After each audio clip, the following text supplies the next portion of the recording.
தமிழர் தொலைக்காட்சி சொந்தங்களுக்கு கிறிஸ்டபர் தாஸின் அன்பு வணக்கங்கள். இன்றைய அரசியல் அரங்கம் நிகழ்ச்சிக்காக நம்முடன் இணைந்திருப்பவர் தமிழக பாஜகவின் கலை மற்றும் கலாச்சார பிரிவு மாநில செயலாளர் திரு வெங்கடேஷன் நம்முடன் இணைந்திருக்கிறார். அவருடைய நிறைய விஷயங்கள் நம்ம பேசலாம். வணக்கம் வெங்கடேஷ். வணக்கம் சார். நலமா இருக்கீங்களா? ரொம்ப நல்லா இருக்கு சார்.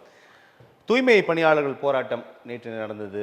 13 நாட்களாக நீதிமன்றத்தின் உத்தரவை அடுத்து காவல்துறையால் அப்புறப்படுத்தப்பட்டிருக்கிறாங்க. அது நிறைய கடும் விமர்சனங்கள்லாம் எழுந்தது. இன்றைக்கி அமைச்சரவை கூட்டம், தமிழ்நாடு அமைச்சரவை கூட்டத்தில் முதலமைச்சர் அப்படிலாம் அவங்களை கைவிட மாட்டோம், நாங்கள் எப்போதும் அவர்களோட துணையாக இருப்போம் அப்படின்றது மட்டும் இல்லாமல் 5-6 சிறப்பு திட்டங்களையும் அவர்களுக்காக அறிவித்திருக்கிறார். உறுதியாக அவருடைய கோரிக்கைகள் நாங்கள் ஏற்போம், அவர்கள் நாங்கள் அந்நியப்படுத்த மாட்டோம், அவருடைய வாழ்வாதாரத்தை நாங்கள் உறுதிப்படுத்துவோம் அப்படின்னு ரொம்ப சென்டிமெண்ட்டாக ஒரு அறிக்கை வெளியிட்டிருக்கிறார். அமைச்சரவை கூட்டத்துக்கு அப்புறமா நிதியமைச்சர் தங்கம் தென்னரசு கூட முதலமைச்சரோட அந்த அறிவிப்பை அட்ரஸ் பண்ணியிருக்காரு. ஆனால் அவரோட கைது நடவடிக்கைகள் தனியார் மையத்தை நோக்கி இந்த நகரக்கூடிய இந்த நகர்வை பொதுவாக நிறைய விமர்சனங்களை உருவாக்கி இருப்பதை நீங்களும் பார்த்துருப்பீங்க.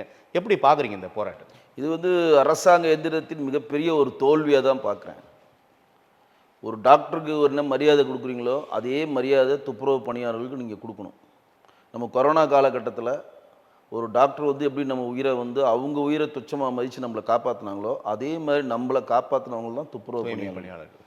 தூய்மை பணியாளர்கள் மாதிரி இன்றைக்கி உலகத்தில் சிறந்தவர்கள் யாருமே கிடையாது. ஏன்னா எல்லா வேலைக்கும் மாற்று ஆட்கள் கிடைச்சிருவாங்க. நீங்கள் எந்த வேலை வேணால் செய்யுங்க, மாற்றான ஆட்கள் கிடைச்சிருவாங்க. ஆனால் தூய்மை பணியாளர்களுக்கும் துப்புரவு பணியாளர்களுக்கும் நீங்கள் மாற்று ஆட்களை நீங்கள் தேடவே முடியாது, கிடைக்கவே மாட்டாங்க.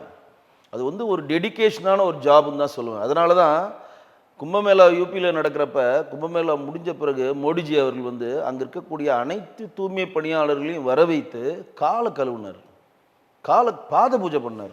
தூய்மை பணியாளர் பிரதமர் மோடி. ஆமாம், பாத பூஜை பண்ணிட்டு அந்த வருடம் நடந்த சுதந்திர தின விழாவில் அந்த எல்லா தூய்மை பணியாளர்களையும் சிறப்பு அழைப்பாளராக கூப்பிட்டு முன்னாடி உட்கார வச்சார். இதுதான் அவங்க நமக்கு கும்பமேளாவில் பணியாற்றிய தூய்மை. ஆமாம், எல்லாரையுமே யூபியில் நடந்த எல்லாரையுமே டெல்லி ராஜ்கோட்டுக்கு வர வச்சு அங்கே ஃப்ரண்ட்டில் உட்கார வச்சு அந்த சுதந்திர தின விழாவை பார்க்க வச்சார். அது என்ன எந்த அளவு முக்கியத்துவம் பாருங்கள். இன்னொரு ஒரு உதாரணம் கூட சொல்கிறேன் பாருங்கள். ஏன்னா அவங்க எவ்வளோ இந்த பாஜக முக்கியத்துவம் தருதுன்னு. மத்திய பிரதேசில் சிவராஜ் சௌகான் ஆண்டுகிட்டு இருக்கப்ப ஒரு நபர் ஒரு தாழ்த்தப்பட்ட நபர் மேலே ஒரு சிறுநீரை கழிச்சிட்டார். உங்களுக்கு தெரியும், அது பெரிய பேசும். மறுநாளே அந்த நபருடைய வீட்டுக்கு நேரடியாக சென்று அவருடைய காலை சிவராஜ் சௌகான் கழுவினார். அது எங்களுடைய பாஜகவை பொறுத்தவரைக்கும் ஏற்றத்தாழ்வுகள் எதுவுமே இல்லை. எனக்கு என்ன இந்த இதில் நிறைய பேர் இந்த விஷயத்தை பற்றி டிஸ்கஸ் பண்ணியிருப்பாங்க. எனக்கு ரொம்ப ஆச்சரியமாக இருக்குது என்னென்னா, இந்த தூய்மை பணியாளர்களும் இந்த துப்புரவு பணியாளர்களும் கிட்டத்தட்ட ஒரு 70 to 80% யாரை பார்த்தீங்கன்னா பட்டியலின சகோதரர்கள் தான் இருப்பாங்க, ஒடுக்கப்பட்ட சமுதாயத்தை சேர்ந்தவங்க தான் இருக்காங்க. அப்போ அந்த ஒடுக்கப்பட்ட சமுதாயத்தில் தன்னை ஒரு மிகப்பெரிய ஒரு லீடர் மாதிரி பொது வழியில் காட்டிக்கொள்ளக்கூட அண்ணன் திருமாவளவன் இதற்கு மிகப்பெரிய எதிர்வினையை ஏன் ஆற்றலை அப்படின்ற ஒரு கேள்வி எழுது. இன்றைக்கு எல்லாம் பாருங்கள், இன்றைக்கி வன்னியருக்கு ஒரு பிரச்சனை, முன்னாடி யார் நிற்கிறாங்க, டபக்குன்னு நின்றுறாங்க. இன்றைக்கி ஒட்டுமொத்த தமிழ்நாடே ஜாதியின் பிறவால் போகுது. முக்குளத்தோருக்கு ஒரு பிரச்சனையாக அது சம்மந்தப்பட்ட ஆட்கள் நிற்கிறாங்க. ஒரு ஜாதிக்கும் ஒருத்தர் கொங்குக்கு ஒரு பிரச்சனையாக, கொங்குல ஆணவ கொலை நடக்குதா, ஒட்டுமொத்தமாக அவங்க எல்லாம் சேர்ந்து நின்று எதிர்க்கிறாங்க. அப்போ தன்னோட ஒடுக்கப்பட்ட சமுதாயத்தை சேர்ந்தவர்களுடைய பெயரை மட்டும் மாற்றினா போதும், அவங்களுடைய வாழ்வாதாரத்தை மாற்ற மாட்டேன்னு சொல்லுகிற திமுக அரசை எதிர்த்து நீங்கள் திருமாவளவன் வெளியே வரணுமா இல்லையா? நீங்கள் சமூக நீதி விடுதின்னு பேரை மாற்றிட்டீங்கன்னா அங்கே சமூக நீதி வந்துருமா? ஆதி திராவிடர் பழங்குடியினர் விடுதின்னு இருந்ததை சமூக நீதி விடுதி நாங்கள் மாற்றிட்டோம், நாங்கள் வெற்றி கொண்டாடிட்டோம், காலனின்ற ஒரு பேரையே நாங்கள் எடுத்துட்டா பேர் எடுத்துட்டா எல்லாமே கிடைச்சிருதா? பேர் வச்சிய சோறு வச்சியான்னு ஒரு படத்தில் காமெடி சொல்லுவாங்க. இப்போ நீங்கள் பேர் வச்சிய சோறு வச்சியா, நீ இந்த சோத்துக்கு தான் அங்கே புள்ளி. நீங்கள் கூட உத்தரப்பிரதேசம் கும்பமேளா குறிப்பிட்டீங்க, ராஜஸ்தான் மத்திய பிரதேசம் குறிப்பிட்டீங்க. ஆனால் சென்னை அந்த போராட்டத்தின் போது உங்களுடைய மாநில தலைவர் நாயனா நாகனர் தன் எதிர்ப்பை போய் வழிகாட்டினார். அண்ணாமலைஜி போனார், தமிழிசை அவர்கள் நேற்று போயிருக்காங்க, அவங்களுக்கு கைது செய்யப்பட்டாங்க, அப்புறம் விடுவிக்கப்பட்டாங்க. எல்லாரும் தன் எதிர்ப்பை பதிவு செய்கிறாங்க. துப்புரவு பணியாளர்களுக்கான ஒரு ஆணையம் இருக்குது, டெல்லியில் இருக்குது. அதோடைய தலைவர் இப்போ இல்லை, மா வெங்கடேசன் சொல்லி ஒருத்தர் இருந்தார். துப்புரவு பணியாளர்களுக்கு மட்டுமே ஒரு டெல்லியில் இருக்கக்கூடிய ஆணையத்தில் தான் அவர் தமிழ்நாட்டை சேர்ந்தவர். அதுக்கு பதவியேற்ற பிறகு தான் இங்கு இந்த மலைக்குழியில் இறங்கி சுத்தம் பண்ணுறது தடுக்கப்பட்டது. மனிதன் மலத்தையே மனிதன் அள்ளக்கூடாது, அப்படி அள்ளினீங்கன்னா உங்களுக்கு சட்டப்படி குற்றம், அந்த சொல்கிறவருக்கும் குற்றம், இறங்குறவருக்கும் குற்றம்னு பண்ணாங்க. அதுக்கான இழப்பீடை இரட்டிப்பாக்குனாங்க. 5 லட்சம்ன்றதை 10 லட்சமாக இழப்பீடு கொடுக்கணும்னு கொண்டு வந்தாங்க.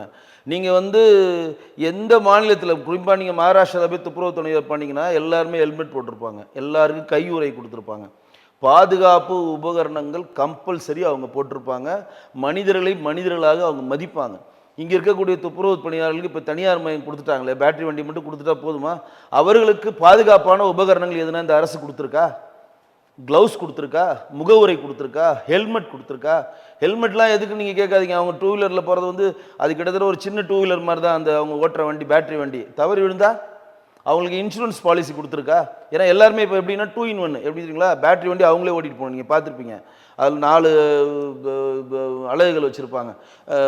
இது அவங்களே இறங்கி குப்பையை எடுத்து. ஆமாம், 4 அலகுகள். முன்னாடி எப்படின்னா வண்டி நீங்கள் வந்து ஒனெக்ஸ் நீங்கள் ஒன்று தனியார் சிங்கப்பூர் சம்மந்தப்பட்ட துப்புரவு பணியாளர் இருக்கப்போ டிரைவர்னு ஒருத்தர் இருப்பார், உள்ள கிளீனர் ஒருத்தர் இருப்பான் அவங்களுக்கு அசிஸ்டண்டாக, வெளியில் வந்து அதை அல்றதுக்கு 2 பேர் இருப்பாங்க.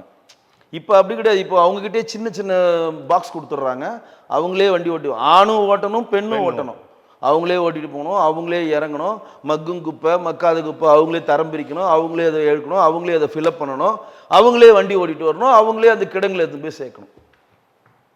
எவ்வளோ பெரிய பணி! நீங்கள் ₹1,00,000 கொடுத்தாலும் நீங்கள் பண்ணுவீங்களா? நான் கேட்குறேன், இங்கே இருக்கக்கூடிய மாண்புக்கு அமைச்சர்கள்லாம் எதுக்கு 1,05,000 சம்பளம், தண்ட சம்பளம் எதுக்கு கொடுக்குறீங்க நீங்கள்? தண்ட சம்பளம் தானே சொல்கிறேன், தண்ட சம்பளம் தானே. சரி, சேகர் பாபுக்கும் துப்புரவு துணையர் போராட்டத்துக்கும் என்ன சம்மந்தம் இருக்குது? சேகர் பாபுன்னு உள்ளாட்சித்துறை அமைச்சர் அவர். சேகர் பாபுக்கு துப்புரவு பணியாளருக்கு என்னங்க சம்மந்தம் இருக்குது? அவர் சிஎம்டிஏவும் ஆர்மைத்துறை அமைச்சர் தாங்க. அவருக்கு ரிப்பன் பில்டிங்கில் என்னங்க வேலை? ரிப்பன் பில்டிங்கில் அவருக்கு என்னங்க வேலை? யாருங்க அவங்க ரிப்பன் பில்டிங் அழகாக அழிச்சாது? நம்ம அதை பேசலாம் வெங்கடேஷ். நீங்கள் அதுக்கு முன்னதாக இந்த தனியார் மையத்தை நோக்கி எங்களை வெறுக்க பார்க்கிறார்கள், தனியார் மையத்திற்கு எதற்கு அப்படின்றதான் பிரதானமான கேள்வி முன்வைக்கப்படுது. ஆனால் இது அதிமுக ஆட்சியின் போதே தூபம் போடப்பட்டு விட்டது. அங்கேயே 15 மண்டலங்களில் 10 மண்டலங்கள் இதில் வந்து செயல்படுத்தப்பட்டது தான். இப்போ அதை தானே திமுக ஃபாலோ பண்ணுறோம், இப்போயே அவளோட எதிர்ப்புகள் அப்படின்னு கேட்குறாங்க. அதாவது நல்லா தெரிஞ்சுங்க, தனியார் மயமாக்கமாக அதிமுக ஆட்சியில் கொண்டு வரப்ப நீங்கள் நாங்கள் ஆட்சிக்கு வந்தால் உங்களை மாநகராட்சியுடைய பணியாளராக அரசாங்க உத்தியோகத்தில் உங்களை நாங்கள் அமர்த்துவோம்னு சொல்லி வாக்குறுதி கொடுத்தது எது? திமுக. அந்த வாக்குறுதியை எடுத்து காட்டுறாங்க. அதுக்கு சேகர் பாபு சொல்கிறார் நாங்கள் வாக்குறுதியே கொடுக்கலன்ற தேர்தல் மேனிஃபெஸ்டோவில் இருக்குது. அன்றைக்கு போராட்டத்தை தேடி தேடி அலைந்தது திமுக. டாஸ்மார்க்கு அலைஞ்சுது, போய் வேங்கல் வயலில் போய் இது நெடுவாசலில் போய் உட்காந்துச்சு, எங்கெங்கே போராட்டம் சத்துணவு பணியாளருக்காக போய் நின்றுச்சு, ஜாக்டோட் ஜியோவா போய் முன்னாடி நின்றுச்சு, போக்குவரத்து போல முன்னாடி நின்றுச்சு, நாங்கள் வந்து அதை பண்ணிடுவோம். இப்போ திமுக நான் ஒன்றுமே கேட்கலங்க.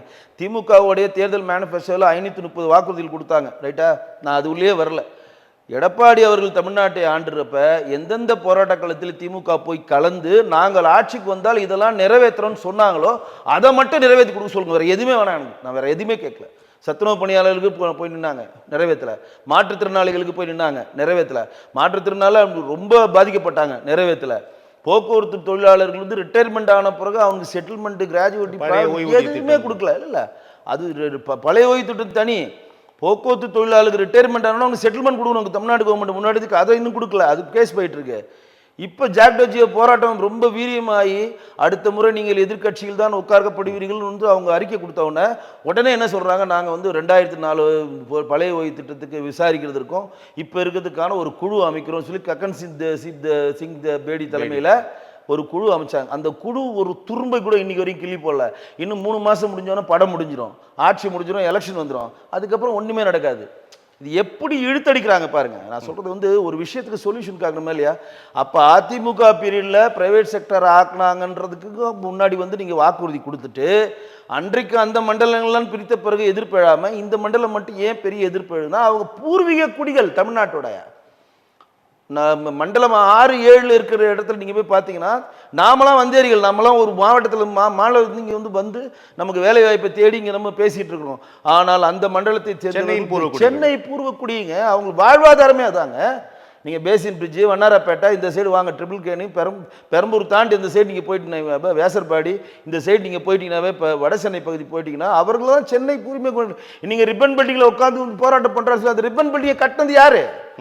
அந்த சென்னை பூர்வீக குடிமக்கள். இன்னைக்கு தமிழ்நாட்டில் இருக்கக்கூடிய துறைமுகம் ஆகட்டும், சென்ட்ரல் ஆகட்டும், சென்ட்ரல் ரயில்வே ஸ்டேஷன் ஆகட்டும், இன்னைக்கு இருக்கக்கூடிய அனைத்து பெரிய பெரிய பில்டிங்களும் பிரிட்டிஷ் காலத்திலேருந்து அன்றைய வரைக்கும் கட்டியது இந்த சென்னை பூர்வீக மக்களுங்க. சாமானிய மக்களுங்க, ரிக்ஷா ஓட்டுவாங்க, குதிரை வண்டி ஓட்டுவாங்க, இப்போ வண்ணாந்தொழில் செய்வாங்க, சாமானிய மக்களுங்க. அவர்கள் வாழ்வாதாரமே அதாங்க.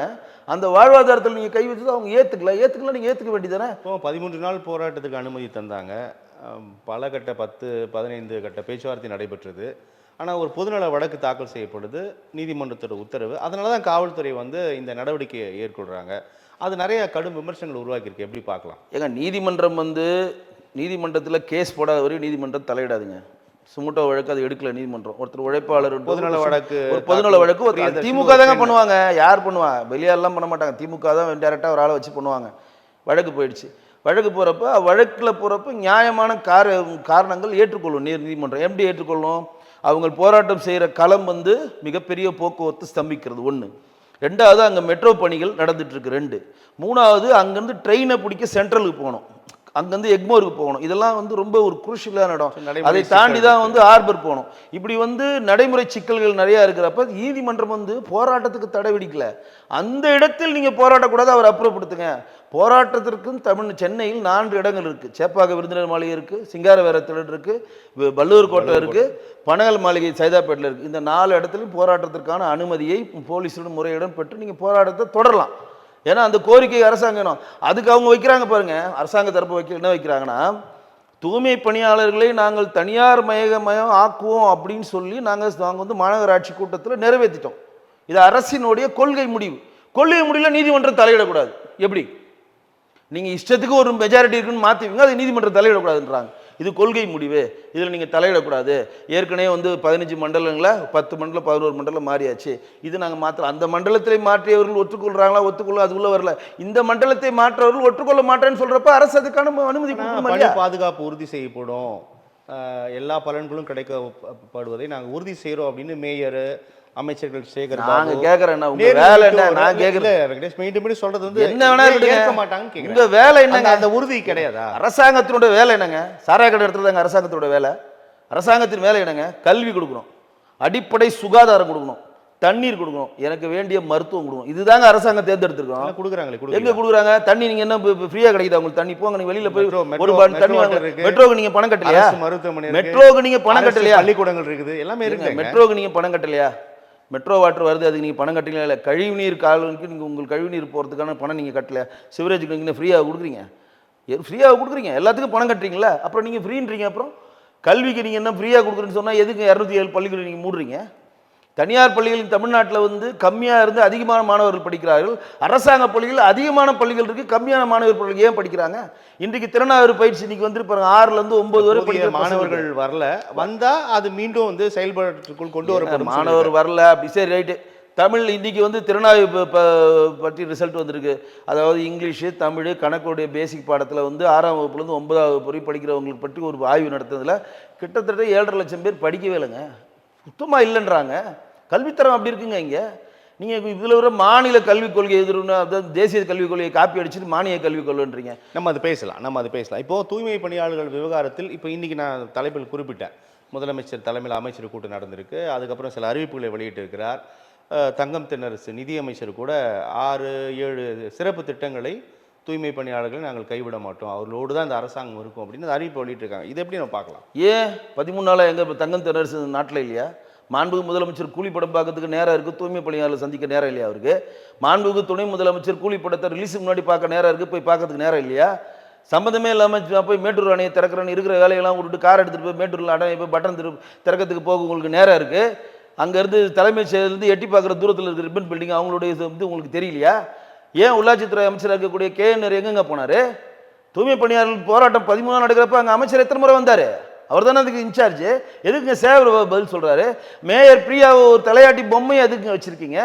ஒரு பிரச்சனை வரப்போ அதை ஹேண்டில் பண்ண தெரியுதாங்க அவங்களுக்கு? அவங்க எதுக்கு நீங்கள் மேயர் ஆக்கி வச்சுருக்கீங்க? அவங்க நிறைய செய்தியாளர் சந்திப்பில் நடந்த விஷயத்தை பகிர்ந்து கொள்கிறார்களே மேயர் பிரியா. அதாவது செய்தியாளர் சந்திப்பில் பகிர்ந்துக்கிறது பீட்டர் இங்கிலீஷ் பேசுகிறதுக்கான மேயர் கிடையாது, களத்தில் இறங்கி செய்கிற மேயர் தான் இங்கே நாங்கள் கேட்குறோம். மழை தண்ணி பேச்சுன்னா அதிகமான மழை பெஞ்சால் தண்ணி வந்து நிற்க தான் செய்யும். நீங்கள் அம்பர்லா எடுத்துகிட்டு போங்க, மழை ஓவராக ரெயின் ஃபால் ஆகுது. இதெல்லாம் அவங்க கேம்பிரிட்ஜ் இங்கிலீஷில் பேசினது நீங்கள் கவனிச்சிருப்பீங்க தெரியல. ரெயின் ஃபால் ஓவராக இருக்குது, நீங்கள் வந்து அம்பர்லா எடுத்துகிட்டு போங்க, கீழே தண்ணி போட்டால் ட்ரைனேஜில் சக் பண்ணிக்கும். அது இதெல்லாம் அவங்க சொல்கிறது. அவங்க அவங்க அவங்க பெரிய ஒரு தன்னை அறிவார்ந்த சிந்தனை உள்ள காட்டிக்கிறது. அது அவங்களுக்கு தனிப்பட்ட விருப்பம், அது உள்ளே வரல. தன்னை விட அழகாக ஒரு கூட இருக்கவங்க ஒருத்தவங்க வராங்கன்னா அவங்களுக்கு மேலே ஒரு இதை போட்டு அவங்களை வேலையை விட்டே அமைச்சது தான் அந்த மேயர். அது தனிப்பட்ட பிரச்சனை, அது உள்ளே வர விரும்பல. நான் கேட்குறது என்னென்னா, 13 நாளாக மேயர் எங்கே இருந்தாங்க? 13 நாளாக அவங்க வந்து மாண்புமிகு உள்ளாட்சித்துறை அமைச்சராக இருக்கக்கூடிய திரு KN நேரு எங்கே இருந்தார்? அப்போ நான் என்ன கேட்குறேன்னா, ஏற்கனவே உங்களுக்கு சீனியர் அமைச்சருக்கு துரைமுருகனுக்கு வந்து இதை பீஸை பிடிங்க, அவர் ஓரமாக உட்கார வச்சிட்டிங்க. திண்டுக்கல் பெரியசாமி கத்தி கத்தி பார்த்துட்டு எதுவுமே வேணாண்டு அவரும் ஓரமாக உட்காந்துட்டார். இப்போ அதிமுகவில் இருந்து வந்த ஏவாவேலுக்கும் சேகர்பாபுக்கும் மாண்புமிகு முதலமைச்சர் அதிக முக்கியத்துவம் கொடுக்குறாரோ அப்படின்ற ஒரு கேள்வி நான் சொல்லலை, அங்கே இருக்கக்கூடிய மினிஸ்டர்லேயே ஏற்படுது. அதிமுகவில் வந்தவருக்கு சேகர்பாபுட போய் ஒருத்தர் கேள்வியாளர் கேட்குறப்ப நீ என்ன எந்த கேள்வி எந்த இது எதுக்கு நான் உனக்கு பதில் சொல்லணும்? பதில் சொல்ல முடியாது, நாங்கள் தேர்தல் மேனிஃபெஸ்டோவில் கொடுக்கலன்னு நக்கலாக பதில் சொல்கிறது என்னங்க? நாங்கள் வரி பணத்தில் கொடுக்குற காசை வாங்கி கொண்டு சம்பளம் பெற்று 1,05,000 ரூபாய் சம்பளம் கொடுத்து எனக்காக வேலை செய்கிற பணியாள் நீங்கள். நல்லா கேளுங்க, என்னுடைய பணியாள். இங்கே ஓட்டு போட்ட ஒவ்வொருத்தரும் சொக்காவை பிடிச்சி கேள்வி கேட்க எனக்கு உரிமை இருக்குது. நான் சம்பளம் கொடுக்குறேன், உனக்கு நான் சம்பளம் கொடுக்குறேன். ஏன் சம்பளம் வாங்கலன்னு சொல்லுங்க. இவங்க என்ன மாசமான சம்பளம் வாங்கல? மாண்பு முதலமைச்சர் சம்பளம் வாங்கலையா? மாண்பு துணை அமைச்சர் சம்பளம் வாங்கலையா? கோடிக்கே சேர்த்து வச்சிருக்காங்க, சம்பளத்தை விட்டா தராங்க. மாண்புமிகு புரட்சி தலைவர் திரு எம்ஜிஆர் அவர்கள் 1972 கட்சி ஆரம்பிச்சு 77 ஆட்சி பிடிச்சி 87 இருக்க வரையும் ₹1 அரசாங்க பணத்தை வாங்கலங்க. ஒரு வாட்டி கூட அவருடைய அரசாங்க காரை உபயோகப்படுத்தலைங்க. நீங்க அப்படியே இருக்கிறீங்க. சாவர வரையும் சக்கனா காரில் சென்று சம்பளம் பெற்றாரா இல்லையா மாண்புமிகு முதலமைச்சர் முன்னாள் முதலமைச்சர் கலைஞர் அவர்களே? ஜெயலலிதா கூட சொன்னாங்க நாங்கள் ₹1 சம்பளம் வாங்குறோம். அது எந்த உண்மையில அதை விடுங்க. அப்ப இங்க தமிழ்நாடு மக்கள்ல கிட்டத்தட்ட 6.5 கோடி பேர் ஓட்டு போட்டிருக்கோம். 6.5 கோடி பேரும் தமிழ்நாட்டில் இருக்கக்கூடிய 38 அமைச்சர்களையும் நாங்கள் கேள்வி கேட்க எங்களுக்கு தார்மீக உரிமை இருக்கிறது. எங்களுடைய உரிமைகளை பெற, ஏன்னா நாங்களால் தேர்ந்தெடுக்கப்பட்ட எங்களுடைய பணியால், நீங்கள் பணியால் தான் சொல்றேன். எனக்கான வேலையை செய்ய உங்களுக்கு சம்பளம் கொடுத்து உங்களுக்கு கார் தான். அவர் அரசு ஊழியர் தான், மக்கள் வரி பணத்தில் சம்பளம். அப்ப நீங்க வந்து நீங்க எந்த பத்திரிக்கை? அது நிறைய விமர்சனங்களை உருவாக்கி இருக்கு. அது முதலமைச்சர் அதை கண்டிப்பா அது கவனத்துல கொள்ள வேண்டும். நீங்க ஒரு கேள்வி கேட்கிறாருங்க, நீங்க எந்த பத்திரிகையில வந்திருக்க? இது நான் பத்திரிகை, சின்ன பத்திரிகை, பெரிய பேட்டி கொடுப்பீங்களா? யார் வேணா பப்ளிக் கேள்வி கேட்கலாங்க, பத்திரிகையாளர் கொடுங்க, பத்திரிகையாளர் விடுங்க. சேகர்பாபு அவர்கள் தான் சொல்றேன், பத்திரிகையாளர் பதில் ஏற்புடையது. யார் வேணா கேள்வி கேட்கலாம். அவர் பேசியிருக்க கூடாது. அது சின்ன பத்திரிகை, பெரிய பத்திரிகை, பெரிய அரசின் துறை சார்ந்த ஒரு பிரதிநிதி, மக்கள் பிரதிநிதி, அப்படி ஒரு கேள்வி கேட்கலாம். ஒன்னா இது ஒன்னா ஒரு இயக்குனரை பத்தி கேட்கறாங்க, அந்த இயக்குனர் பேரை சொல்றாங்க. அவர் சார்ந்த ஆட்கள்லாம் அங்கே போராட்ட காலத்துக்கு அவங்க அனுமதி கொடுக்கல, அதற்கான போராட்ட காலத்தை முன்வைக்கிறப்ப அந்த இயக்குனர் பேரே எனக்கு தெரியாது. அது பதில் டோன் பார்த்தீங்கன்னா ஒரு அதிகார டோன். இதுதான் எல்லாருக்கும் கோபத்தை உண்டு பண்ணுது. எங்களிடம் அதிகாரம் செலுத்த நீங்க யாருங்க? எனக்கான பணியாளுங்க நீங்க. எங்கிட்ட எப்படி நீங்க அதிகாரம் செலுத்த முடியும்? இல்லை, அது உறுதியாக ஏற்படுதில்லை வெங்கடேஷ், அது ஏற்படுதில்லை. அது முதலமைச்சரோட பார்வைக்கு உறுதியாக செல்லும். உங்கள்ட்ட அதிகாரம் கண்டனங்களை நான் சொல்றேன், இவர் நிரந்தரோட பதில் பேச்சு சரியானதல்ல. நான் சொல்றது, மாண்புமிகு அறநிலைத்துறை அமைச்சர் சேகர்பாபு இறக்கும் வரையில் அறநிலைத்துறை அமைச்சராகவே இருப்பாரா? அவர் வாழ்நாள் ஃபுல்லாக அறநிலைத்துறை அமைச்சராகவே இருப்பாரா? ஒத்த ஓட்டு மாத்தி பொட்டன்னு அழுத்தினா காணாம போயிடுவாருங்க. அவ்வாறு அவர் இருந்தால் கூட மரியாதை கொடுக்க வேண்டிய இடத்துக்கு கொடுக்க வேண்டும். அப்ப அமைச்சரா கூட இது எதுக்கு நான் இங்க பதிவு செய்யணும்? மக்களால் தந்த வாய்ப்பு தானே. இல்ல, இதை சம்பந்தமா ஏன் இங்க நான் அதிகமா பேச விரும்புறேன் அப்படின்னு சொன்னீங்கன்னா, இங்க இருக்கக்கூடிய 38 அமைச்சர் ஏன்னா பொன்முடி அப்படிதான் வாயை கொடுத்து வாங்கி கட்டிக்கிட்டார். வைண சைவனத்தை பத்தி வாங்கி கட்டிக்காரு. இதே மாதிரிதான் துரைமுருகன் வாங்கி கட்டிக்கிட்டாரு. உனக்கு 1000 டேஷுக்கு 1000 அப்படின்னு வாங்கி கட்டிக்கிட்டாரு. ஓசியில தானே போறான்ட்டு வாங்கி கட்டி. இந்த மாதிரிலாம் இருக்கிறாங்களா? இவர்களுக்கு எல்லாம் சொல்றேன், நீங்கள் தான் ஓசி. என்னுடைய வரி பணத்தில் வாழ்கிறீர்கள், நீங்கள் தான் ஓசி, நாங்க ஓசி கிடையாது. என்னுடைய வரி பணத்துல தான் உங்களுக்கு சம்பளம் கொடுக்குறோம். உங்க குடும்பம் குட்டி சாப்பிட்றது என்னோட வரி பணம். நீங்கள் தான் ஓசி, நாங்கள் ஓசி. கண்டிப்பா வெங்கடேஷ், இது வந்து கடுமையான கண்டனங்களை உருவாக்கும், உறுதி நம்ம பார்க்கலாம். இப்போ இதை எப்படி அணுகிருக்க வேண்டும்? தனியார் நிறுவனத்துடனான ஒப்பந்தத்தை ரத்து செய்வது தான் இது ஒரு தீர்வு அப்படின்னு புரிஞ்சுக்கலாம். தீர்வு எல்லாம் இல்லைங்க, ஒரு சிம்பிள் விஷயங்க. அவங்களுக்கு நம்பிக்கை ஏற்படுத்தணுங்க. நம்பிக்கை தராங்களே, தூய்மை நம்பிக்கை தராங்க. நீங்க சொல்றீங்க அவங்களுக்கு ஏற்படுத்தணுன்ற. தூய்மை பணியாளர்கள் தனக்கான ஜாப் செக்யூரிட்டி இல்லைன்னு ஃபீல் பண்றாங்க. ஒன்று நான் சொல்றேன், அவங்களுக்கான உபகரணங்களே இந்த அரசாங்கம் கொடுக்காம இருக்குதுன்றப்ப அவங்களுக்கான மற்ற விஷயங்களை செய்வான்னு எப்படி எதிர்பார்க்க முடியும்? நீங்க எதுக்கு தனியார் மயமாக்குறீங்க? நீங்க தூய்மை பணியாளர்களை நீங்க அரசாங்க பணிக்கு கொண்டு வாங்க. ஏன் வேணான்றீங்க? கொண்டு வாங்க. அவங்களும் நம்மளோட மண்ணின் மைந்தர்கள் தானே. ஏன் தனியார் மையத்துக்கு ஏன் தனியார்? அவங்களுக்கு இன்சூரன்ஸ் கொடுக்கணும், அவங்களுக்கு வந்து செட்டில்மெண்ட் கொடுக்கணும், அவங்களுக்கு முடிஞ்சவொன்னே பென்ஷன் கொடுக்கணும். 2004 அப்புறம் இணைக்கிறதுக்கான எல்லாமே கவர்மெண்ட் எம்ப்ளாயிக்கான சேலரி வந்துச்சுன்னா அதில் ஒருத்தர் அருமையான கேள்வி வச்சார், நல்லா கேளுங்க. இந்த தூய்மை பணியாளர்கள் இருக்கவங்களாம் சாதாரண நினைக்காதீங்க, படித்தவங்களாம் நிறைய பேர் இருக்காங்க, இதில் வேலை கிடைக்காதனால அதில் இருக்கிறாங்க. அதில் ஒருத்தர் கேள்வி வைக்கிறார், எங்களையெல்லாம் தனியார் மயமாக்கின இந்த அரசாங்கம், எங்களையெல்லாம் தனியார் மயத்தில் நீ வேலை செய்யணும் இன்சிஸ்ட் பண்ற அரசாங்கம், எங்களுக்கு மேல் இந்த வேலையை செய்யும் சொல்லுகிற ஆட்களையும் நீங்க தனியார் மயமாக்குங்க. கமிஷனர் குமரகுருவை தனியார் மயமாக்குங்க, கார்த்திகேயனை தனியார் மயக்குங்க. யார் யார் அந்த தூய்மை பணியாளர்கள் சம்பந்தமான ஆபீசர்ஸ் இருக்கிறாங்களோ அவர்கள் எல்லாம் தனியார், ஏன்னா அவர்களெல்லாம் 1.5 லட்சம் 2 லட்சம் சம்பளமா இல்லையா? தனியார் மயம், அதுக்கு ஒரு ஐஏஎஸ் கேட் இருக்காங்கல்ல, தனியார் மயமாக்கு. ஏன் எங்களை மட்டும் ஆக்குறீங்கன்னு கேள்வி வைக்கிறாங்க. அதுக்கு பதில் இருக்கா அந்த அரசாங்கத்திட்ட? பதில் இருக்காங்க. நீங்க வந்து ஃபண்டில் இருந்தானங்க தனியார் மயமாக்குறீங்க. ஒரே ஆளுக்கு வண்டியும் ஓட்டணும், அவங்க வந்து உபகரணம் கொடுக்க மாட்டீங்க, அவன் செத்தா அவனுக்கு கவலையும் பட மாட்டீங்க. நிதி பற்றாக்குறை தான் தனியார் மையத்தை நோக்கி நகர்வதற்கான அப்படிலாம் சொல்லி அப்படிலாம் எதுவும் விளக்கம் கொடுக்குற மாதிரி தெரியல. என்னது? இல்ல நிதி பற்றாக்குறை தான் காணும் தனியார் கொடுப்பதற்கு. அது எப்படிங்க சொல்லுவாங்க? நிதி பற்றாக்குறை அப்படிலாம் இது விளக்கம் இல்லையே. ஏங்க இன்னைக்கு மாநகராட்சிட்ட நிதி இருக்காங்க, நான் உங்களுக்கு கேள்வி வைக்கிறேன். மாநகராட்சி கிட்ட போதுமான நிதி இருந்தா எதுக்குங்க பங்கு சந்தையில 200 கோடி திரட்டுறீங்க? 200 கோடி மணி பெல்ல டங்குன்னு அடிச்சு கவர்மெண்ட் ஃபண்டு டிக்கோலையோ மற்ற இதில் போய் நம்ம கடன் வாங்கினா அதுக்கு வட்டி ஜாஸ்தி, அதனால மக்களிடமே பணத்தை பெறலான்னு சொல்லிட்டு வாங்குறது கடன், அதுக்கு ஒரு விழா, அதுக்கு ஒரு மணி, அது தட்டுறாரு.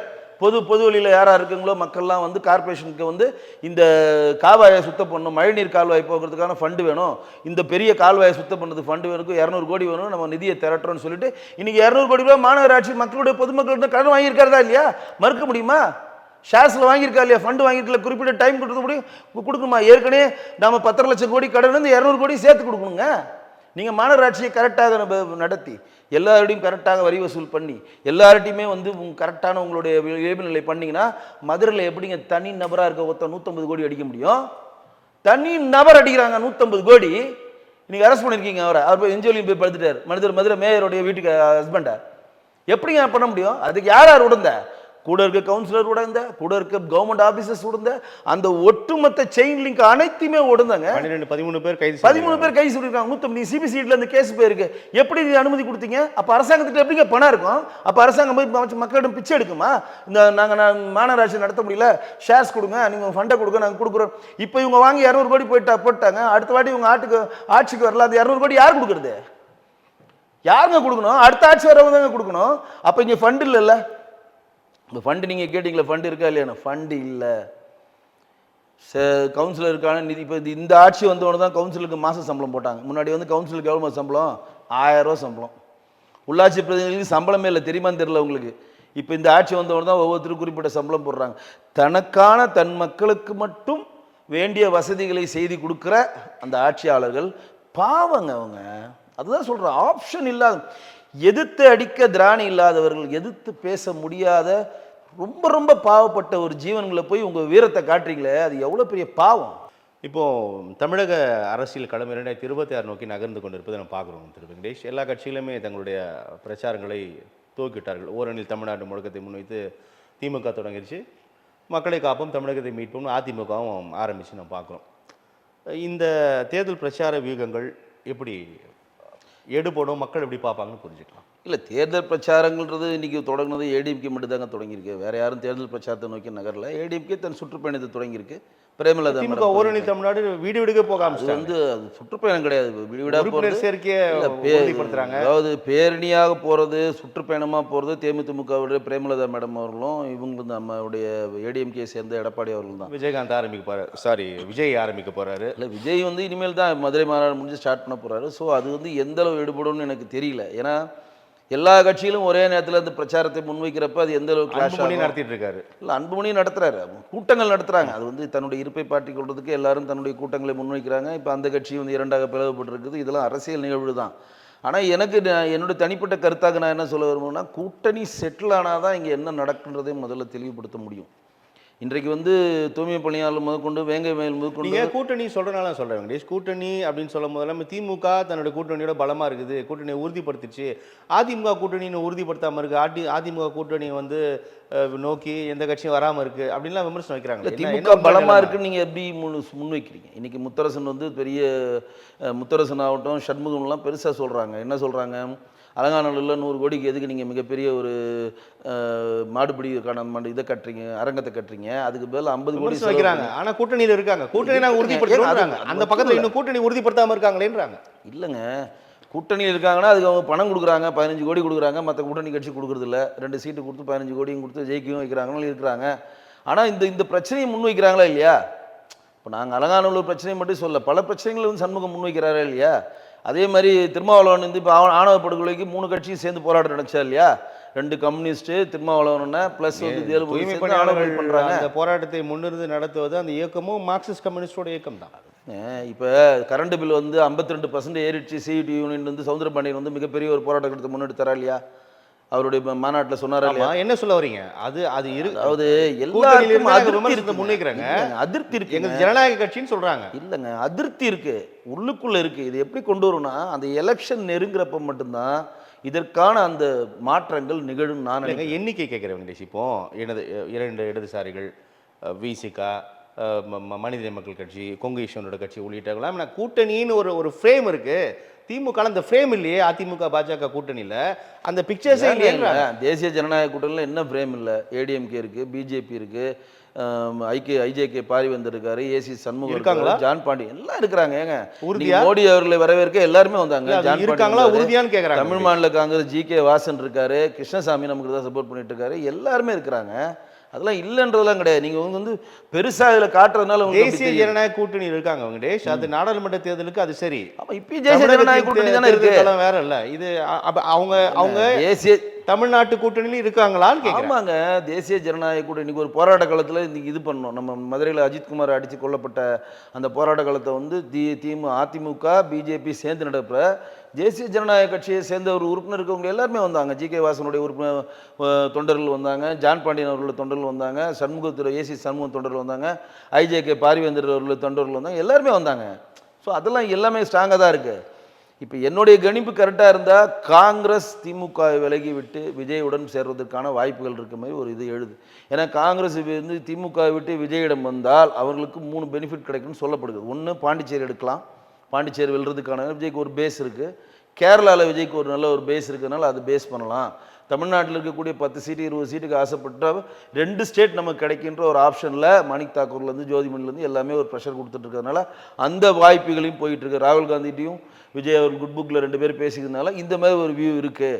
அப்படி ஒரே ஒரு கட்சி காங்கிரஸ் கேண்டிடேட் வந்தால் மார்க்சிஸ்ட் கம்யூனிஸ்ட் ஆகட்டும், இந்திய கம்யூனிஸ்ட் ஆட்டோமேட்டிக்காக கேண்டிடேட் வந்துடும். ஏன் அப்படின்னா இன்றைக்கு அதிமுக ஆட்சியில் மார்க்சிஸ்ட் கம்யூனிஸ்ட்டும் இந்திய கம்யூனிஸ்ட்டும் கூட்டணியில் இருக்கிறப்ப 10 சீட்டு எம்எல்ஏ சீட்டு கொடுத்தாங்க அவங்க சட்டசபைக்கு. ஆனால் வந்து திமுக 4 சீட்டு கொடுத்தா 2 ஜெயிக்க வச்சாங்க, 4 சீட்டு தான் கொடுத்தாங்க. அந்த மாதிரி இருக்கப்போ நமக்கு சீட்டு அதிகமாக கிடைக்கின்ற ஆப்ஷன்ஸ்க்கும் போகலாம். ஸோ இது வந்து நிரந்தரம் இல்லை. இப்போ நீங்கள் சொல்கிற மாதிரி இப்போதைக்கு இந்த கூட்டணியில் இவங்க கம்ஃபர்ட்டாக இருக்காங்க. பணமும் கொடுக்குறாங்க, ஜெயிக்கவும் வைக்கிறாங்க, அவங்க தொண்டர்களும் வேலை செய்கிறாங்க. நம்ம பெரிய எதிர்வினையாக நாளைக்கு மாறலாம், மாறலாம், எது வேணால் நடக்கலாம். நீ பாட்டாளி மக்கள் கட்சி நீங்கள் 2ஆ பிளவு பெறுன்னு யாரும் நினச்சாங்களா? யாருனா ஒருத்தர் ஆரோடும் சொன்னாங்களா? இன்றைக்கி பிரேமலதா மேடம் ஒரு நாள் ஸ்டாலின் சப்போர்ட் பண்ணுறாங்க, ஒரு நாள் ஏடிஎம்கே சப்போர்ட் பண்ணுறாங்க. ஸோ அவங்க நிலைப்பாடு என்னென்னு இன்றைக்கி வரைக்கும் தெரியல. இப்படி ஒவ்வொருத்தரும் தன் நிலைப்பாடையே மாற்றிக்கிட்டே இருக்காங்கன்னா அந்த நிலை கிட்ட வரப்போ தான் அது மாற்றங்கள் தெரியும். நீங்கள் அந்த கூட்டணி தொடர்பாக சொல்கிறீங்க, பிரச்சாரத்தை முன்வைத்து அதிமுக தாங்க பிரச்சாரத்தை முன் வச்சு ஆரம்பிச்சிட்டாங்கன்னு சொல்கிறீங்க. ஆனால் நீங்கள் பிரச்சாரத்தை முன்வைக்கிறீங்க, நாங்கள் மக்கள் வந்து திட்டங்களோடு மக்களோடு ஒன்றிணைகிறோம், உங்களுடன் முதல்வன் நலம் காக்கும் ஸ்டாலின் இல்லைங்க தாய் மாணவர் அப்படின்னு மகத்தான 3 திட்டங்களை செயல்படுத்தி இருக்கிறோம், மக்கள் எல்லாமே எங்களோட அணியில் தான் இருக்காங்க அப்படின்னு ரொம்ப பெருமிதம் நம்பிக்கை தெரிவிக்கிறாங்க. தேமுதிமுகவுடைய தேர்தல் மேனிஃபெஸ்டோ கொடுத்துட்டு தான் ரேஷன் கடை வீடு வீடு கொண்டு போய் கொடுக்குறோன்றது. நீங்கள் ஆட்சிக்கு வந்து கிட்டத்தட்ட 4.5 வருஷம் ஆச்சு. 4.5 வருஷம் தூங்கிட்டு 3 மாதத்தில் திடீர்னு எஞ்சினாங்க 15 லட்சம் பேருக்கு வந்து தாய் மாணவர் திட்டத்தை போட்டு கொடுக்குறோன்றது எப்படிங்க ஏற்புடையது? இப்போவாது பண்ணுறாங்கப்பா அப்படின்னு மக்கள் நினைக்க மாட்டாங்களா? இப்போ கலைஞர் உரிமை திருதி நீங்கள் தேர்தல் மேனிஃபெஸ்டோவில் கொடுத்தீங்க. என்ன கொடுத்தீங்க? 2,30,00,000 ரேஷன் கார்டு தமிழ்நாட்டில் இருக்காங்க.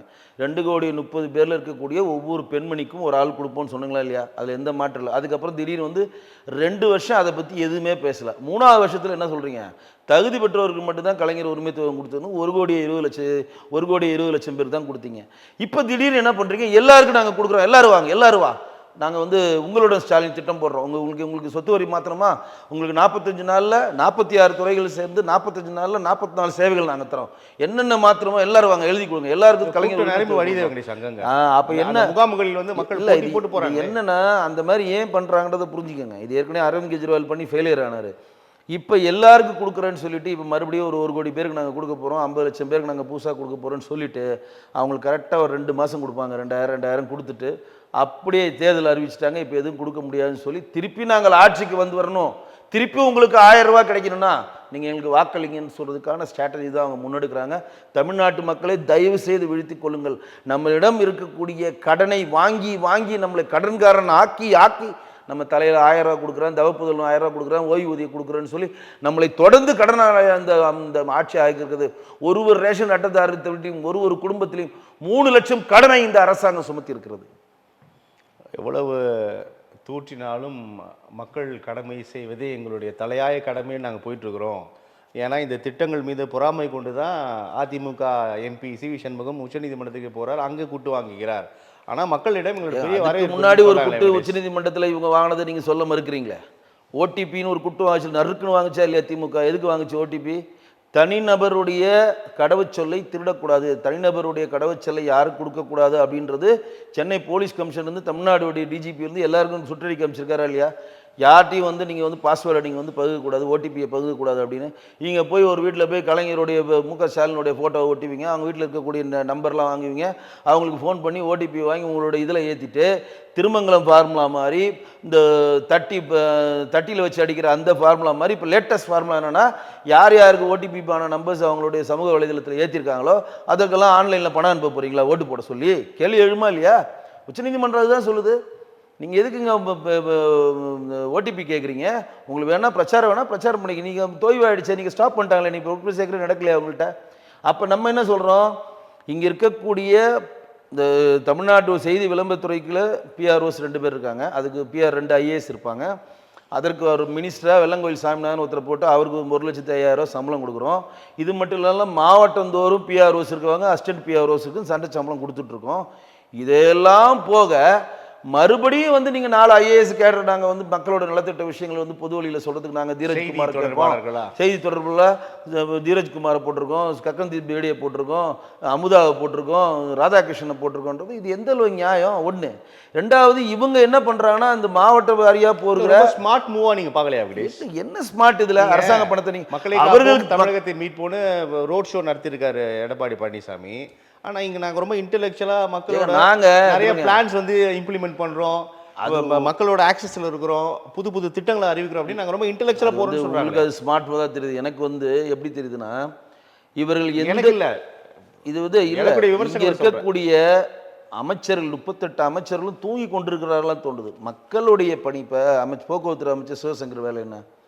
போக்குவரத்துறையில் என்ன மாதிரி வருமானம் என்ன வருது, எவ்வளோ இருப்பு இருக்குது, நாங்கள் என்னென்ன திட்டங்களை வச்சுருக்கோம், என்னென்ன செய்ய போகிறோம், என்னென்ன செஞ்சிட்டு இருக்கோன்றதை மக்களிடம் கொண்டு சொல்கிறது தானே அவர் அமைச்சராக தேர்ந்தெடுத்திருக்கோம்.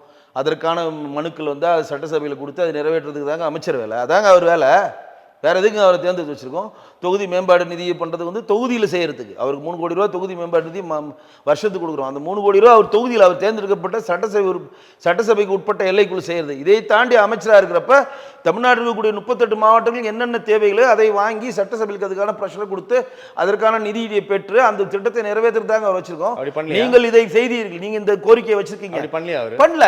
இந்த கோரிக்கையை நான் வாங்கிட்டேன், இந்த கோரிக்கை நான் அரசாங்கத்தில் முன் வச்சுட்டேன், அதற்கான நிதியை பெற்றேன், இந்த கோரிக்கையை நான் நிறைவேற்றிட்டேன் சொல்லு. அதுக்கு தான் உங்களை தேர்ந்தெடுத்திருக்கோம். எதுங்க அரசு அதிகாரி சொன்னோம்?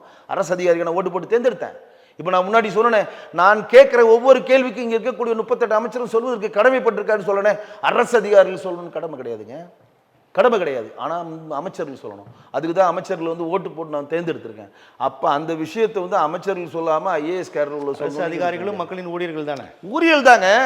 ஆனால் எனக்கு நீங்கள் ஓட்டு கேட்குறப்ப அரசு அதிகாரி ஓட்டு கேட்குறானா?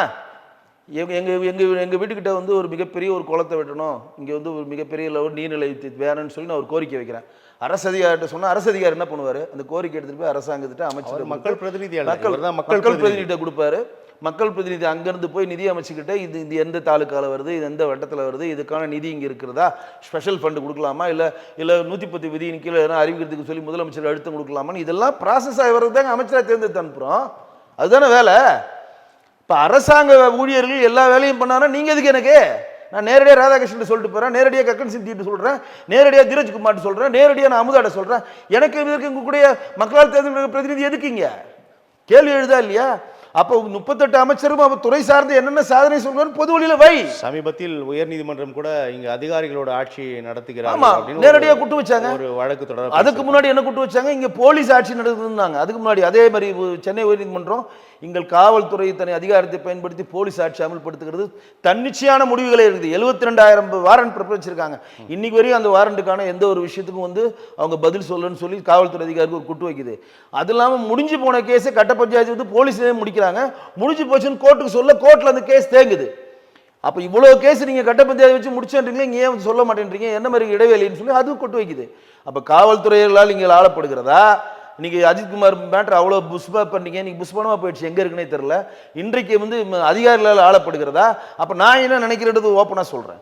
இங்கே இருக்கக்கூடிய மாண்புமிகு முதலமைச்சர் தன்னுடைய அமைச்சர்கள் யாரையும் நம்பவில்லை, தன்னுடைய அதிகாரிகளை மட்டும்தான் நம்புகிறான்றதா அது பட்ட பரிவர்த்தனமாக செய்கிற ஒரு 2 விமர்சனம் முன்வைக்கப்படுது வெங்கடேஷ். நீங்கள் சொல்கிறதோட அதிகாரிகள் அமைச்சர்களை நம்பவில்லை என்பதோடு அதிகாரிகளே நம்புகிறார் அல்லது அதிகாரிகளால் தான் நிறைய விஷயங்கள் வந்து கொண்டு செல்லப்படுகிறது, அதில் சில தவறுகளும் நடக்கிறது அப்படின்னு விமர்சனம் முன்வைக்கப்படுது. இல்லை, அதிகாரிகள் வந்து நம்பலை அப்படின்னு தான் நான் நினைக்கிறேன். நம்புறாங்கன்னா அமைச்சர்கள் தானே அந்த விஷயத்தை முன்னெடுக்கணும். ஸ்பெஷலாக கேடுறா இன்னைக்கு மாண்புமிகு அமுதா ஆக்சஸ் இல்லையா? இல்லைங்க, மாண்புமிகு ஐஏஎஸ் அமுதாவுக்கு அவ்வளோ வேலை கொடுத்துருக்காங்க. எதுக்கு அவங்க வந்து பிஆர்ஓ வேலை பார்க்கணும்? எதுக்குங்க அரசு? இப்போ பாருங்க, இந்த 4 ஐஏஎஸ் கேடருக்கு வந்துட்டு மக்கள் நலத்திட்ட திட்டங்களை சொல்லி அவங்க அதை ஆடிட் பண்ணி அவங்க செய்தி விளம்பரத்துறை கொடுத்து அதை எடிட் பண்ணி அதுக்கப்புறம் தான் அவங்க பண்ணணும். அப்புறம் அதுக்கு அங்கே 2 ஐஏஎஸ் வேலை பலு இங்கே இருக்கா இல்லையா? இன்னைக்கு வந்து இந்த அரசோடைய தேக்க நிலை நிறையா இருக்குது, நிறைய வேலைகள் கொடுக்குறோம். அப்புறம் இதுக்கு இந்த வேலையை செய்கிறீங்கன்னு இருக்குதா இல்லையா? நீங்கள் 4.5 வருஷமாக தூங்கிட்டு கடைசி 6 மாதத்தில் சங்கரான்ட்டு 45 நாளில் நாங்கள் 46 துறை சேவைகளை செய்கிறோன்னா அப்போ 4.5 வருஷமாக இந்த சேவை எங்கேயுமே செய்யலையா? உங்களோட ஸ்டாலின் தான். இப்போ ஸ்டாலின் அவர்கள் எங்களோட இல்லாமல் எங்கே போனார்? இங்கே தானே இருக்கிறாரு. பாண்டிச்சேரியில் இருந்தார் இவ்வளோ நாள். எங்களோட ஸ்டாலின் எங்கே இருக்கிறாரு? இங்கே தானே இருக்கிறாரு. இது எப்படின்னா இவர்கள் வந்து ஒரு மேஜிக்காக ஜிம்ஜிக் வேலை பண்ணி மக்களை ஏமாத்தலாம் நினைக்கிறாங்க. அது நடைபெறாது. தயவு செய்து இங்கே மக்கள் புரிஞ்சுக்கணும். மக்கள்கிட்ட நாங்கள் விழிப்புணர்வாக என்ன சொல்கிறோம், நீங்கள் உங்களுடைய பட்ஜெட்டை விட அதிகமாக தமிழ்நாடு கவர்மெண்ட் பணம் சம்பாதித்திருக்கிறதுன்னு ஒரு கட்டமைப்பை ஏற்படுத்துங்க. அதற்கப்புறம் நீங்கள் வந்து எல்லா இலவசங்களையும் கொடுங்க. இன்றைக்கு வரையும் நம்ம வந்து 10 லட்சம் கோடி கடன், நேரடி கடனும் பொதுத்துறை வருமானங்கள் மூலம் 5 லட்சம் கோடி, கிட்டத்தட்ட 16 லட்சம் கோடி தமிழக அரசு இருக்குதா இல்லையா? மாற்று இருக்கா இல்லையா? இருக்குல்ல. அது அப்போ நீங்கள் வாங்குற ஒவ்வொரு, இப்போ 200 கோடி ரூபா வாங்கிச்சு மாநகராட்சி, அதுவும் நம்ம கடன் தானே, நம்ம தலையில் தாங்க வருது. அப்போ நீங்கள் வாங்குற ஒவ்வொரு கடனுக்கான வட்டியை தமிழக மக்கள் தானே கட்டிகிட்டு இருக்காங்க. நீங்கள் வாங்குற கடன் ஒவ்வொரு கடனுக்கான அசலை தமிழக மக்கள் தானே கட்டுறாங்க. நான் என்ன கேட்குறேன், இந்த 16 லட்சம் கோடியை அடைப்பதற்கு எங்கள்கிட்ட இந்த திட்டம் இருக்குது, சொல்லுங்கள், நாங்கள் வரவேற்கிறோம். இந்த திட்டங்கள் வருது. இந்த 16 லட்சம் கோடிக்கு மேலே நம்ம வருமானம் சம்பாரிச்சிருக்கோம். நம்ம 5 லட்சம் கோடி எக்ஸஸ் பணம் நம்மள்ட்ட இருக்குது. அந்த எக்ஸஸ் பணத்தை நாங்கள் இலவசமாக எல்லாருக்கும் தவப்புதல் திட்டத்தில் கொடுக்குறோம், நான் முதல்வனில் கொடுக்குறோம், காலை உணவு கொடுக்குறோம். கொடுங்க, வரவேற்கிறோம். யாருங்க வேணான்னது? காலை உணவு திட்டன்றது மத்திய அரசு கொடுத்த 2021 தேசிய கல்விக் கொள்கை வந்து திட்டங்க. அந்த திட்டத்தை திடீர்னு வந்து ஏற்கனவே எடப்பாடி பீரியடில் ஒரு கிராமத்தில் ஒரு குறிப்பிட்ட மாவட்டத்தில் கொரோனா பீரியடில் பண்ணாங்க. அதை மாற்றி எங்கள் திட்டம் கனடாவே பாராட்டுது, ஸ்பெயின் பாராட்டுது, அவங்க கூப்பிட்டாங்க, இவங்க கூப்பிட்டாங்கன்னு சும்மா கதை எழுந்து இங்கே இருக்கக்கூடிய மக்களை ஏமாத்துற ஜிம்ஜிக் வேலையை தான் இங்கே பண்ணுறாங்க. தவிர அந்த ஜிம்ஜிக் வேலைக்கு ஒரே ஒரு உதாரணம் தான் தூய்மை பணியாளர் திட்டத்தின் தூய்மை பணியாளர்களுடைய போராட்டங்க. நீங்கள் பாருங்கள், எதிர்த்து அடிக்க திராணி இல்லாத, கல்வி அறிவு கம்மியாக இருக்கிற, எதிர்த்தடிக்க திராணி இல்லாத, தனக்கான சட்ட உதவிகள் எதுவும் கண்ண முடியாத ஒரு திறனற்ற ஒருத்தவர்களுடைய குரலுங்க, குரலற்றவர்களின் குரலுங்க அது. அவர்களே இன்னைக்கு 13 நாள் தமிழ்நாட்டு சென்னையை சமைக்க வைக்கிறாங்கன்னா எந்த அளவு இந்த அரசாங்கம் வந்து கீழ்த்தரமாக அணுகிருக்கிறது உங்களுக்கு தெரியும். உங்களுடைய மாநில தலைமை தொடர்பாக நிறைய விமர்சனங்கள் முன்வைக்கப்படுது. குறிப்பாக முன்னாள் உங்களுடைய மாநில தலைவராக திரு அண்ணாமலை நாள்தோறும் செய்தியாளர் சந்திப்பு வாயிலாக ஆளும் அரசுக்கு பெரும் தலைவலியாக இருந்தார். ஆனால் இப்போ நயினார் அப்படிலாம் ரொம்ப சாஃப்ட் அண்ட் சைலண்ட் மோடில் இருக்கார் அப்படின்னு சொல்கிறாங்க. ஒவ்வொரு மாநில தலைவருக்கும் ஒரு ஸ்டைல் இருக்குங்க. முருகன் யாத்திரை பண்ணி முருகன் அவர்கள் வந்து மிகப்பெரிய ஒரு எழுச்சியை ஏற்படுத்தி 4 எம்எல்ஏக்கள் உள்ளே கொண்டு வந்தார். அண்ணாமலைஜி அவர்கள் வந்து மிகப்பெரிய எண்மக்கள் யாத்திரை அடித்து 18% ஓட்டு வங்கி பாஜக உயர்த்தி கொடுத்தார். நாயனாரும் அதே தான் சொல்கிறார். நான் வந்து யாத்திரை பண்ணி சுற்றுப்பயணம் பண்ணி பண்ணுறதை விட அதிகமான சட்டசபை உறுப்பினர்களை பாஜக சார்பாக கொண்டு செல்வதுதான் என் லட்சியம்னு சொல்லி அதற்கான வேலைகளை முன்னெடுக்கிறாரு. அவருடைய ஸ்டைலில் அவர் சிறப்பாக பணிபுரிகிறார். இன்றைக்கு இஷ்யூ பேஸ்டா அண்ணாமலை பேசவே கிடையாது. அப்படிலாம் இவர் எல்லாருக்கான அறிக்கைகள் கொடுக்குறாங்க. போராட்டம் போயிட்டு இருக்கு. இன்னைக்கு 17ஆம் தேதி திருநெல்வேலியில் பூத் கமிட்டி மாநாடு போகிறோம். கிட்டத்தட்ட வந்து பூத்து 64,000 பூத்தில் கிட்டத்தட்ட ஒரு 30-40% பூத்தில் சென்றடைஞ்சு மக்களிடம் வந்து கொண்டு போய் சேர்த்துட்டோம். 2 தெருக்களுக்கு 60 பேருக்கு ஒரு நபர் பாஜக பொறுப்பாளர்களை போட்டிருக்கோம். கிட்டத்தட்ட ரொம்ப கிரவுண்ட் லெவலில் மைக்ரோ லெவலில் வேலைகள் ரொம்ப பிரமாதமாக போயிட்டுருக்கு. அது வெளியே சொல்ல முடியாது, பிரமாதமாக போயிட்டுருக்கு. மிகப்பெரிய லெவலில் அதிமுக கூட்டணியோட சட்டசபையில் பெரும்பான்மையான மக்களை உள்ளே கொண்டு போவோம். சட்டசபை உறுப்பினராக தமிழக வெற்றி கழகம் விஜயோட வருகை நம்ம தொடர்ந்து பேசிகிட்டே இருக்கிறோம். ஆனால் இன்னமும் அவர் கூட்டணி தொடர்பாகவோ பெரிய அறிவிப்புலாம் இல்லை. அந்த மாநாட்டில் ஒரு சில அறிவிப்புகள் வெளியிடுவதற்கான வாய்ப்புகள் இருக்குது அப்படின்னு நிறைய தகவல்கள் கசியுது.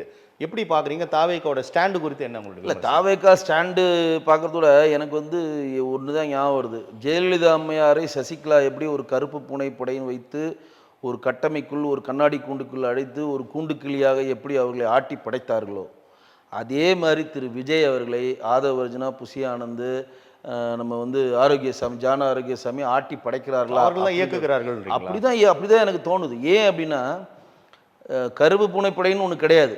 சசிகலா அம்மா தான் அதை ஏற்படுத்தினாங்க. ஜெயலலிதா அம்மாவை நீங்கள் சென்றீங்கன்னா சுற்றி கார்ட்ஸ் இருப்பாங்க. இவர்களை தாண்டி அவர்களை சந்திக்க தங்க கூட்டுக்குள் கிளி மாதிரி தான் அவங்க இருந்தாங்க. அந்த மாதிரி தான் இன்னைக்கு விஜய் இருக்கிறார். ஏன் அப்படின்னா இன்னைக்கு அவருடைய சிந்தனை எண்ணம் என்பது வேறு, இவர்களால் இயக்கப்படுகிறார், வழிநடத்தப்படுகிறார் அப்படின்னா தவறான வழிநடத்தல் மற்றும் இவரால் அவர் இயக்கப்படுகிறார். ஒன்று அதுக்கு ஒரு உதாரணம் சொல்கிறேன் கேளுங்க. ஏற்கனவே வந்து நம்ம திருநெல்வேலி மாவட்டம் மற்ற இடங்களில் வந்து பெரிய வெள்ளம் ஏற்படுறப்ப, சென்னையில் பெரிய வெள்ளம் ஏற்படுறப்ப, திருவண்ணாமலைலாம் வெள்ளம் ஏற்பட்டு அந்த அணை வந்து தண்டராம்பேட்டில் பிரிட்ஜெல்லாம் உடஞ்சிட்டு போச்சு, திமுக கட்டின பிரிட்ஜ். அந்த டைமில் அங்கே இருக்கக்கூடிய 100 பேர்களை வேன் வச்சு அழைச்சிட்டு வந்து அவங்க துக்கங்களை கேட்டு அவங்களுக்கு நாங்கள் வந்து நிவாரணம் கொடுக்குறோன்னு கொடுத்து ஒரு காமெடி பண்ணார். இப்போ தூய்மை பணியாளர்கள் பாருங்க, தூய்மை பணியாளர்கள் எவ்வளோ கஷ்டப்பட்டு இருக்காங்க அங்கே உட்காந்து. அந்த இடத்துல போய் இவங்க உணர்வுகளை சொல்லாமல் அங்கேருந்து ஒரு 15 பேரை அழைச்சிட்டு வந்து உட்கார வச்சுக்கிட்டு நாங்கள் உங்க கூட இருக்கோம்னு சொன்னால் இது என்ன மாதிரி அரசியல்? இது எனக்கு இது புரியல. அவங்களுடைய உணர்வுடன் விளையாடுறீங்களா? ஏங்க நீங்கள் வந்தால் கூட்டம் வந்தால் வரட்டுங்க. உங்கள் கூட்டத்தை கட்டுப்படுத்தாங்க காவல்துறை இருக்குது. அப்போ நீங்கள் முதலமைச்சர் ஆனீங்கன்னா என்ன பண்ணுவீங்க? அவர் வந்தால் ஒரு பெரிய பேனிக் கிரியேட் ஆகும், நிறைய க்ரௌடு வரும். சரி ரைட் பேனிக்கு க்ரௌடெல்லாம் சொல்கிறீங்களே. நாளைக்கே அவர் ஒரு முதலமைச்சர் ஆகிறான்னு வச்சு ஆக முடியாது, சும்மா சொல்கிறேன். அப்போ யாரையுமே சந்திக்க மாட்டாரா? எவனோ கட்சிக்காரர் செத்துட்டு பணத்தை தலைமை செலுத்திக்கிட்டு வான்னு சொல்லுவாரா?